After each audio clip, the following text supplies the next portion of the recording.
Hey there, and welcome back to the video series about the testing. So in the previous video we created some tests for testing the database routes, and they were working, and we could see that they actually inserted data, and we can inspect the length of the array, and we can test the status and so on and so forth.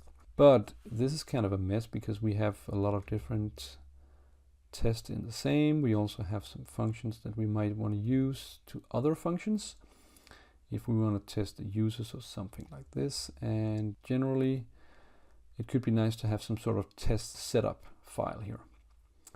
So let's create a new file called setup test.js. And what should be in here? Well, first I think we should take the before test here.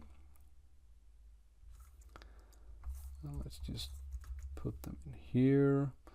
Then we need the mongoose definitions, of course, and let's just take this product there. We can also get the line of code where we define the test setup there. That could be nice to have here. And finally, I think if we should start to use the user, maybe we want to test something with the user, we can also do that. And then we can clean up the user table as well, before and after. Okay, so now we have this basic file there where we have the shared code here that we import the user and the model, the user and the product, and then we run these two before and after methods. Okay, so then we can remove them from here, and if we run the test now,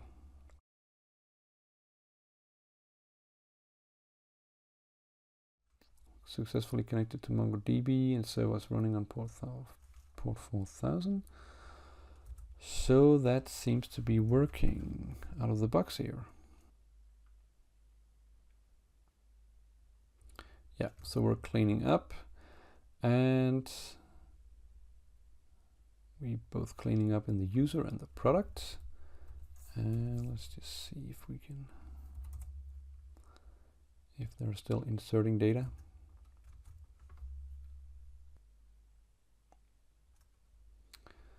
So they're passing. If we refresh MongoDB, let's see if we have data in there.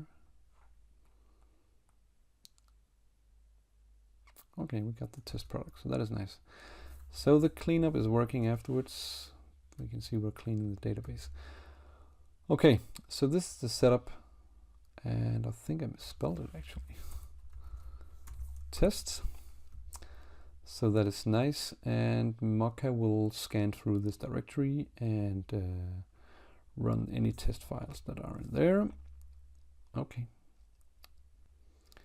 Yeah, we have a couple of, we still have these simple test methods here. I'm just going to leave them here for the purpose of illustration here, so you can see how they work.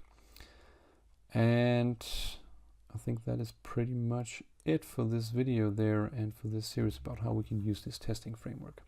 So just to recap, we created a couple of tests. We used Mocha and Chai, Mocha as the test runner and Chai as the assertion library, and we created a configuration file for Mocha here, and we created extra environment files for the testing, so we could put in the database URL there. So we're using a separate database to test on the products, and we can also test on the users. And we separated the product specific test here, so that we are posting a valid product and also verifying how many we have. So this is a get test, and this is a post test we are doing here. And we can do many more tests. We should probably test also invalid, so we should have a test that is testing what happens if we post an invalid product. I'm not going to do it right here, but you can see that when we are posting an invalid product, we will have an error message, and we will also have status 500. So we can also test on that. If it responds the correct way, we can test a lot of different things. If we are getting the in stock, how many should there be, and also So there is a room for improvement. We can make a lot of different test cases in this framework.